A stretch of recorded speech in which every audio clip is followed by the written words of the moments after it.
com. Direct from Shreveport, Louisiana by way of CBS. And Tim, just for you, I'm going to give you a special Halloween stalk of sugarcane from Port Allen, Louisiana today for being on the show. Tim Brando, how you doing, Tim? I'm good, Bryan. It's great to be with you. And all those memories. When I say where it began, there are only a few people out there that are old enough to know what I'm talking about. You're one of them. Yeah, thank you very much for reminding me of that, too. Appreciate that. All right, you got the big LSU-Alabama game coming up on Saturday night on CBS. I know you're doing the Ole Miss-Georgia game this weekend. Before we get to those, I do want to ask you very briefly, because we have such a huge, obviously, Texas A&M fan base here. I want to know what you think of the Texas Aggies in their first year in the Southeastern Conference and how they've done so far. Better than I thought they would. If you had asked me, and I certainly stated it back in the summer, I felt Missouri, because they were coming into the Eastern Division at a time when much of that division was in a state of upheaval and transition at places like Tennessee, Florida, specifically those two, but and Georgia appeared to be, maybe really, really good, but not that good.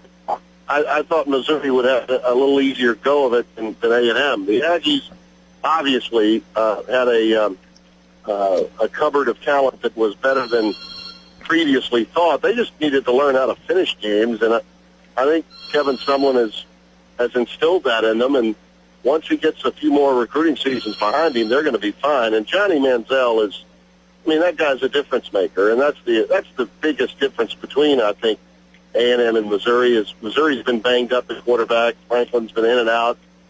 They've had to go with the backup Bergstresser quite a bit. You haven't seen that at A&M.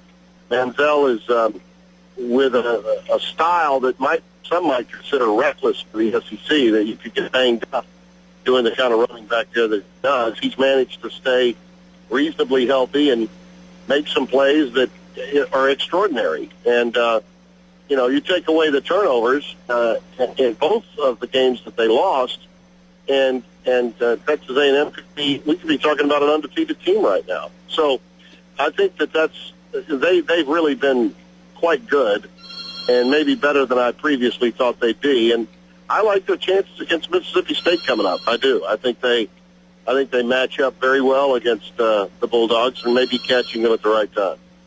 Okay, good enough. Now, talking about LSU, Alabama, this game is not the game of the century like last year's game in Tuscaloosa was, but it has the potential, and I know how much you love BCS chaos. It has the potential to create a lot more BCS chaos, doesn't it? Yeah, especially if LSU wins. I mean, if LSU wins, then the Pandora's box is really open. The question becomes, at that point, can Kansas State, Oregon, and Notre Dame run the table? I don't really believe any of them can. And so with that in mind, we could be staring down the barrel of those seasons when everybody has a loss. And then when everybody has a loss, the raging debate for who really belongs in, and you've only got two places, it becomes Armageddon. And I like the idea of that. As you know, I'm the self-proclaimed antichrist of the BCS. I think that this is just the year, regardless of what happens the rest of the way, or whether there's 1, 2, or 3 unbeatens left. This would be the perfect year for a 14 playoff. But sadly, we're going to have to wait a couple of years before that happens. Does this game hold the same kind of allure that obviously that game last year in November does, as far as you're concerned? No. It's rare when 1 versus 2 ever meet in the regular season. It's very rare when 1 versus 2 are in the same conference, let alone the same division of a conference. That was very unique.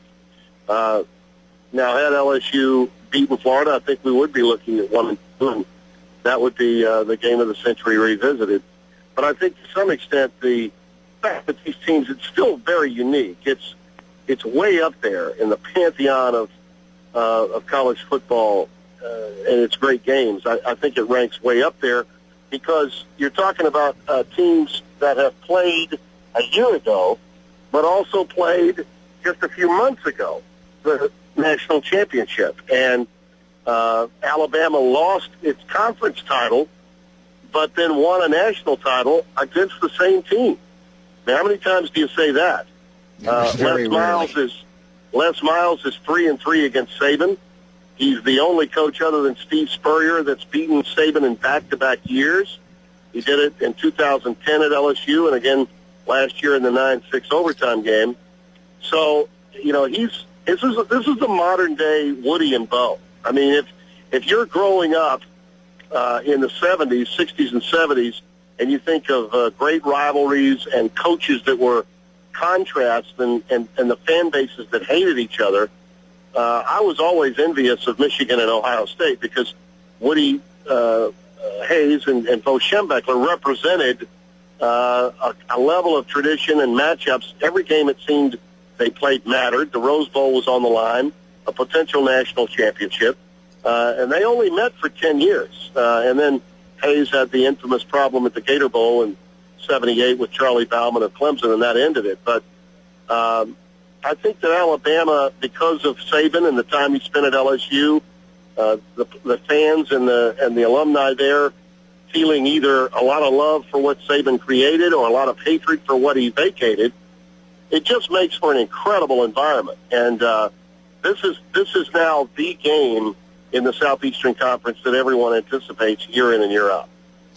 Alabama's darn near a double-digit favorite at Baton Rouge Saturday night. Do you see any way LSU wins this game, given the offensive struggles they've had this year? Yeah, I do. I think that, now look, is Alabama favored to win for a reason? Have they been playing better? Absolutely they have. Do they have the better quarterback? No question. Do they have seemingly the better offensive line? Absolutely. But LSU has a number of intangibles. A revenge factor, that's one. An open date to help prepare themselves, that's number two. They have an incredible environment in Tiger Stadium at night, which is something their fans yearn for and get upset with every time we come in and ask them to move the game to 2:30 in the afternoon. So now you got your wish. You got the blood thinner well within the body of the Cajun fan before you go into the stadium. So you take all of those factors that are intangibles to the game, and then you look back at the game 2 years ago. I was talking to Gary Danielson about that on my show today. Take a look at what Miles did in terms of game planning and strategy in the game 2 years ago. Went for it on fourth down with an end around. Went for it again on fourth down, brought in Jarrett Lee, who had not played very much, to throw a ball on a post pattern that got them a first down to help salt the game away. They did some daring things in that game, and I think that LSU will have to do that to win. I'm not saying trick plays or any kind of chicanery. I'm just talking about opening up the package, giving the keys to your quarterback and saying, hey, we trust you, go make a few plays in the passing game. I think LSU's run game is good enough, I think, to get 125, 130 yards of rushing against Alabama. And if they can do that, then I think it can really open up the passing game. Now, the receivers have got to make the catches. They can't drop balls, and Odell Beckham has dropped a bunch this year. It wouldn't be bad to find the mysteriously invisible Russell Shepard, who's been probably the most ballyhooed player that's not really produced very much in the history of LSU football. They got to get their playmakers involved, and then it can happen. But that doesn't mean it will or that it should. But could it? Absolutely. I heard you talking this morning about the game. I heard you with Gary Danielson. I heard you with Doug Morrow. Since the Jarrett Lee pick versus Alabama in the November game, you guys talked about that this morning. Has Les lost his nerve? Because the offense has gone completely in a shell ever since then, and the things that you're talking about, Les just has not opened it up at all. He has not put the ball game in Mettenberger's hands, and for a myriad of reasons, offensive line, receivers dropping balls, I understand all that. But has he lost his nerve a bit? No, I think he just found out that his defense could win without him having to risk the offense making plays that could hurt him. And I think that's where Gary was really on top of it when he said the offense changed completely after the second interception thrown by Jarrett Lee that night in Tuscaloosa. Once his defense was not only capable of stopping people but scoring enough. I mean, think about it. After that game, LSU's offense went into the deep freeze, but with the help of the Honey Badger, kick returns, punt returns, defensive takeaways leading to touchdowns, the defense was not only stopping, but they were also scoring. So you could, and that would work against most teams. In fact, it did against Arkansas after they fell behind, and it did again in the game with Georgia in the SEC championship. But it was really, when you think about it, Bryan, it was gold going into the national title game with Alabama. To think that you could game plan basically the same scheme against Alabama in game 2 that you did in game 1 and still win was naive at the very least of Miles and the LSU football staff. And they wound up being outplayed and outcoached and outclassed. And I realize that they know that. And they've had plenty of time to seethe over it. And we'll see how they respond to it. I mean, clearly, they've been very conservative with this offense up until this point, only sending a couple of receivers out in pass patterns. You can't do that against Alabama. And I think they know that. So we'll see. But I think there could be a few Halloween bags of tricks. Although it might not be that tricky, it might just be opening things up a little bit. I don't think you have to trick Alabama to beat them. I think you have to be able to run effectively. And then after you run effectively, be willing to have your quarterback make plays to help you win the game. And that was Danielson's point. If you allow Nick Saban the belief that you only have to defend half the field, then you've already lost. Because that guy's good at coming up with schemes to defend the entire field. Cut off half of it because he doesn't know, he realizes you don't trust your quarterback, and he's looking at another blowout loss. Okay, one last question. Do you see a scenario, again, another BCS nightmare, is there any way a one-loss SEC champion, for instance, let's say Alabama, if it was to work out that way, and it's still there's enough games for it to happen, could they jump an unbeaten Oregon or a K-State to play an undefeated Notre Dame? No, and that will, of course, drive Alabama fans crazy. It would drive LSU fans crazy.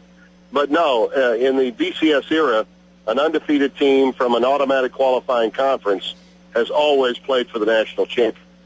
I don't see any, and by the way, Alabama's computer poll numbers don't match that of Notre Dame. They just don't. So if Notre Dame or K-State or Oregon run the table, they're going to play in the national championship. Now, look, if Alabama loses this game, then the door is open for Georgia. It's open for LSU. It's open for a number of one-loss teams out there.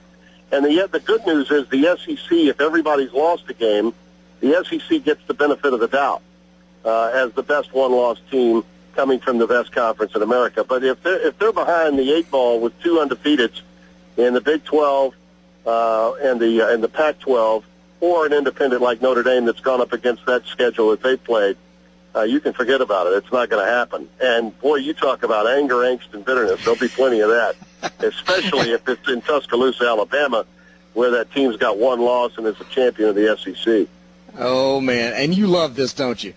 Yes, I do.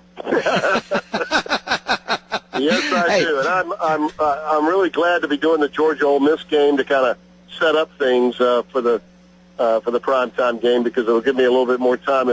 The game always comes first, but I love the idea of if my game gets a little bit out of hand, talking about all of the different possibilities, because that's what we do. You know, we make observations that hopefully make the fans think a little bit.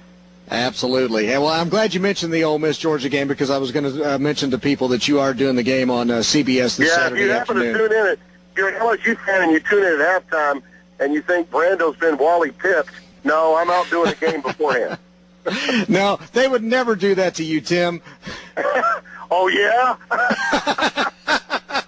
Well, on second thought, never mind. Okay. Yeah, trick or treat to you, too. Hey, just enjoy that sugar cane from Port Allen, buddy. There you go. Thanks for coming on with us today. We really do appreciate it. We love listening to your show every morning, 9 to noon. Happy to do it, Bryan. Thank you. Good talking to you. Tim Brando, you can hear him 9 to noon on 99.3 Talk FM. And, of course, he'll be doing the Georgia-Ole Miss game this Saturday afternoon on CBS. And then after that, of course, LSU and Alabama. Alabama. All right, Bryan Houston Sports Radio Live on 99.3 Talk FM. Back in a moment.